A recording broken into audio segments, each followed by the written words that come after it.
안녕하세요, 정비딜러 영범입니다. 오늘은 중고차를 보실 때 주의가 각별히 필요한 엔진들에 대해서 한번 말씀을 드려볼까 합니다. 다양한 차종들이 나올 예정이니까요, 그 영상 끝까지 시청 부탁드릴게요. 첫 번째 차량은 여기 보이시는 레이인데요, 1.0 카파 엔진이 누유가 굉장히 심하게 많이 됩니다. 이쪽에 이렇게 보시게 되면 엔진이 좀 굉장히 작잖아요. 엔진이 굉장히 작은 만큼 헤드 가스켓이라는 부분에서 좀 누유가 많이 되는데요, 다른 가스켓들이랑은 좀 다르게 철제 가스켓으로 들어가는데요, 다른 차종들은 어느 정도 두께가 있는데 얘네들은 철판 한 장에 막 떨렁떨렁거리는 그런 식으로 굉장히 얇습니다. 그렇기 때문에 헤드 가스켓에서 좀 많이 누유가 되는 것 같아요. 헤드 가스켓에서 누유가 됐을 경우에 이 부분을 수리를 하려면 로커원 커버부터 체인 커버, 흡기 매니폴드, 배기 매니폴드 이런 거 다 탈거를 해야지 헤드 가스켓을 분리를 할 수가 있기 때문에 차는 저렴한 경차인데 수리비가 굉장히 비싸기 때문에 꼭 주의해야 되는 부분입니다. 그러면 레이에 들어가는 이 카파 엔진만 조심하면 되는 거예요? 이게 레이뿐만이 아니라 모닝에도 들어가고 액센트 1.4, 캐스퍼에까지 같이 들어가잖아요. 이 차종들을 보실 때에는 전부 다 조심을 하셔야 된다는 거예요. 누유가 발생하면 그냥 그대로 타면 안 돼? 심한 경우에는 타시면 안 돼요. 누유가 심해지면 엔진 열 때문에 타는 냄새도 나고 막 연기도 나고 실내에 이상한 냄새가 같이 유입이 될 수 있기 때문에 건강상의 이유라도 위험하기 때문에 수리는 꼭 필요하다고 생각합니다. 엔진 오일이 세기만 하는데 왜 타는 냄새가 나? 엔진 오일 하나만으로 냄새가 잘 나진 않지만 누유가 됐을 경우에 아무래도 머플러가 굉장히 뜨거워요. 머플러에 만약에 오일이 닿게 되면 오일이 타게 되면서 탄 냄새가 막 연기로도 나오고 냄새도 막 안으로 들어가고, 그렇기 때문에 안전상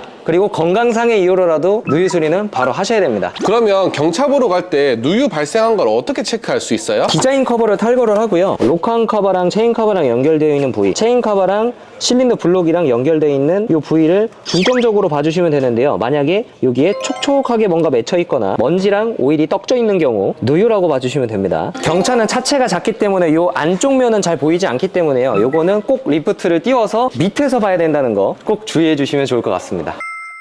두 번째 차량은 더 뉴 그랜저 IG랑 K7 프리미어 2.5 스마트 스트림 가솔린 엔진에 좀 해당하는 얘기인데요, 요즘에 GDI, 항상 GDI가 좀 문제긴 하죠. 나온 지 얼마 안 된 엔진이긴 한데 엔진 오일 감소 이슈 때문에 그런데요, 신차 길들이기가 끝나고 엔진 오일을 처음 교환하러 오셨는데 엔진 오일을 딱 빼보니까 쪼르르르르르 끝! 이렇게 얼마 안 남은 경우가 있었거든요. 보통 한 요 정도급 엔진 사이즈면 한 4리터에서 5리터 정도 들어가는 게 정상인데 제가 좀 추측하기로는 2리터에서 3리터밖에 안 나왔던 걸로 기억을 하고 있거든요. 이 부분 때문에 굉장히 이슈도 많이 되고 다른 유튜버 분들도 많이 소재로 다뤘던 걸 기억을 하고 있는데요, 현대에서 개선 방식이 소프트웨어 업그레이드 해주고 오일 게이지를 요거를 바꿔줬었어요. 원래는 이제 짧았는데 긴 걸로 바꿔줬단 말이에요. 원래 한 요 정도가 L선에서 F선 정도 라인이면 한 1리터 정도 갭 차이가 있다고 보시면 되는데 요거를 조금 더 넓혀서 눈 가리기식 AS를 해줬다, 이렇게 봐주시면 되고요. 그러고 나서도 오일 감소가 계속 지속이 되고 문제가 된다, 쇼트 엔진을 교환을 해주는 방식으로 AS가 진행이 된다고 합니다. 그럼 다른 차는 괜찮아요? K7 프리미어 2.5 가솔린도 동일하게 문제가 있었습니다. G80에도 2.5 엔진이 들어가고 GV80에도 들어가는데 걔네들은 문제가 없어요? 터보가 달려 있어서 소프트웨어적으로 하드웨어적으로 다른 재질을 가지고 있기 때문에 아직까지 터보가 올라간 차량들은 엔진오일 감소 때문에 이슈가 되진 않았었어요. 어떻게 체크를 할 수가 있어? 이게 19년 말이나 20년 초에 나왔던 차량들은 이 엔진오일 게이지가 지금은 빨간색, 주황색이잖아요. 노란색 게이지고, 이게 게이지를 교체를 받은 차량이다 라고 하면 알 수는 없잖아요. 2020년 6월 기준으로 엔진에 들어가는 이 블록 자체 재질이 살짝 바뀌었다라고 알고 계시면 됩니다. 그 전에 차량들은 웬만하면 피하시되 만약에 그래도 구매를 하고 싶다 그러면 보증기간이 조금이라도 남은 차량을 구매를 하셔서 엔진오일 감소 점검을 꼭 제조사에서 받으시고 감소가 되는 거를 꼭 같이 확인을 하시면서 문제가 있다면 AS로 바로 쇼트 엔진 교환을 받으시는 게 좋겠죠. 그럼 영범이는 블루엔진 아는 분들 아직 많지? 네, 아직 아는 지인들이 많습니다. 그러면 좀 쉽게 받을 수 있나요? 이거 사실 제가 방송에서 말하기가 예민한 부분이라.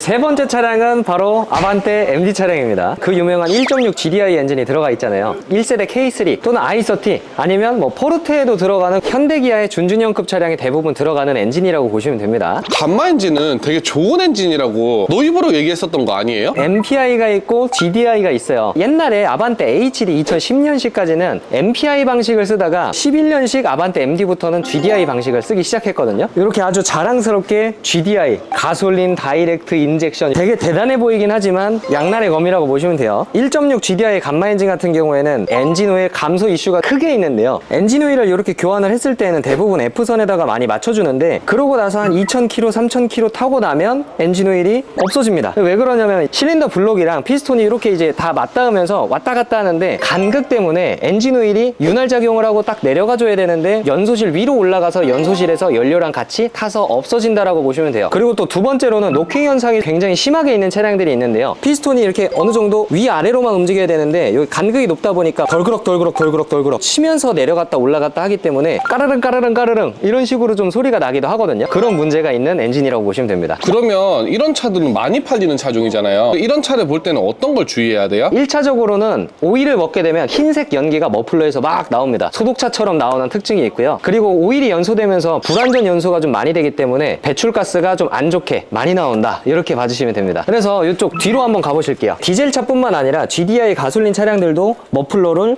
이렇게 훑어주면서, 와, 이거 보세요. 가솔린 차량인데도 불구하고 일반 디젤 차량들보다 흡연이 굉장히 많이 나왔죠. 연소가 잘 안 되고 있다는 뜻이기 때문에 이런 것도 중고차 구매하실 때 꼭 한 번씩 점검을 해보셔야겠죠. 방금 말씀드린 두 차종은 아무래도 엔진오일 감소 이슈가 있는 차종들인데요. 엔진오일 증가 이슈가 있는 차량들도 있거든요. 예를 들면 MQ4 소렌토 하이브리드 같은 경우에는 엔진오일에 연료가 주입이 돼서 엔진오일이 증가하는 이슈도 있어요. 그런 차량들 같은 경우에는 엔진오일 냄새도 한번 맡아보면서 휘발유나 경유 냄새가 나진 않는지 이런 것도 체크를 한번 해보시는 게 좋을 것 같습니다.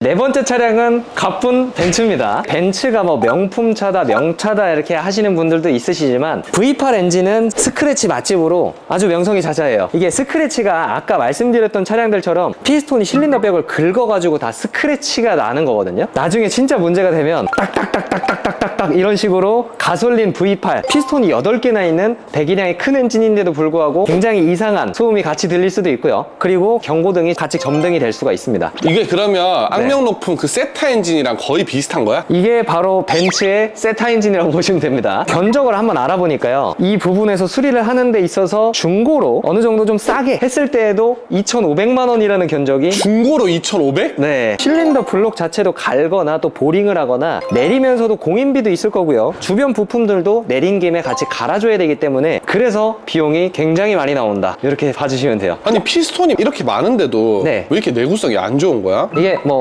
확실하진 않지만 제 생각은 카푸어 분들이 타시는 차량은 아니기 때문에 엔진오일 교환 주기나 이런 것도 꼬박꼬박 다 잘 지켜주셨을 텐데 이렇게 문제가 좀 많이 대두되는 걸 보면 설계에 미스일 확률이 좀 많지 않을까 생각합니다. 자, 이제 이렇게 현란한 브랜드만 보고 벤츠면은 명차 아니야, 고장이 왜 나, 이렇게 하시지 마시고 중고차를 구입하실 때에는 원하시는 차종에 대해서 어떠한 고질병이 있구나, 어떤 부분을 조심해야겠구나 숙지를 해두신 상태에서 중고차를 알아보시면 도움이 되실 거라고 생각합니다.